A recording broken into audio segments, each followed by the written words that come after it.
காதல் பொல்லாதது, ஒரு காவல் இல்லாதது.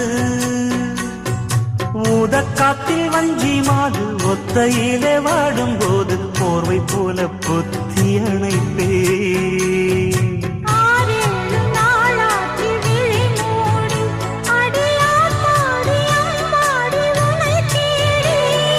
நீதானே மானே என் இளஞ்சோடி, உனை நீங்காது என்றும் என் உயிர் நாடி.